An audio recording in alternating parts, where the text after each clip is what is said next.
शिवाय दिबा पाटील साहेबांचं नाव, भूमिपुत्रांचं आपलं नाव, साहेबांचं नाव म्हणजे स्वर्गीय दिबा पाटील साहेबांचं नाव विमानतळाला आपल्या मिळलाच पाहिजे. इथं विमानतळ आता माऊली पण आलेलं तुम्ही बघू शकता आणि माऊलीला शिट्टी मारून बोलवते.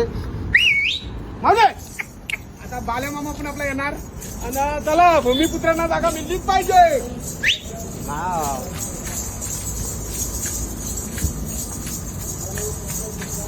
जय शिवराय, जय शंभूराजे.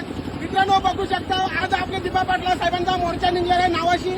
सगळी भूमिपुत्र इथं आलेले आहेत. आमच्या भूमिपुत्रांची एकच मागणी आहे, जोपर्यंत का दिबा पाटला साहेबांचं नाव जो आम्हाला आश्वासन दिलंय तो मिळला पाहिजे. दादा तुमचा काय म्हणणं बोला. गेले 5 वर्ष आपण सतत लढा देऊन सुद्धा अजून आपल्याच जागेत आपल्या बापाचं नाव घ्यायला यांना कसली म्हणजे अडचण काय. आज काही आपल्याला सगळ्यांना बघू शकता तुम्ही गाड्या लावल्या, गाड्यां बरेच लोकांना टाकली त्याची. अरे तुम्ही करताव कोणत्या भूमिपुत्रांना हे माझ्या पोलिसांना बोलण्याचं उत्तर आहे. इथं जर तुमच्या जाया पाहिजे असतं तर तुम्ही टाकलं असतं का गाडी तुम्ही टाकाय. मग माझं बोलण्याचं उत्तर एखादा विरोध केला तर ठीक आहे, सरकार तुम्हाला पगार देते काय करतात तुमच्याकडे. तुम्ही आम्ही भूमिपुत्र आमच्या जमिनी गेलो, आमच्या जागा गेल्या, आम्ही आमच्या लढा जय आगरी, जय कोणी, जय दिबा पाटील. विमानतळाला नाव कुणाचे,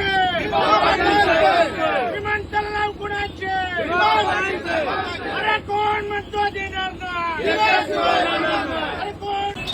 अमर रहे, अमर रहे, अमर रहे, अमर रहे.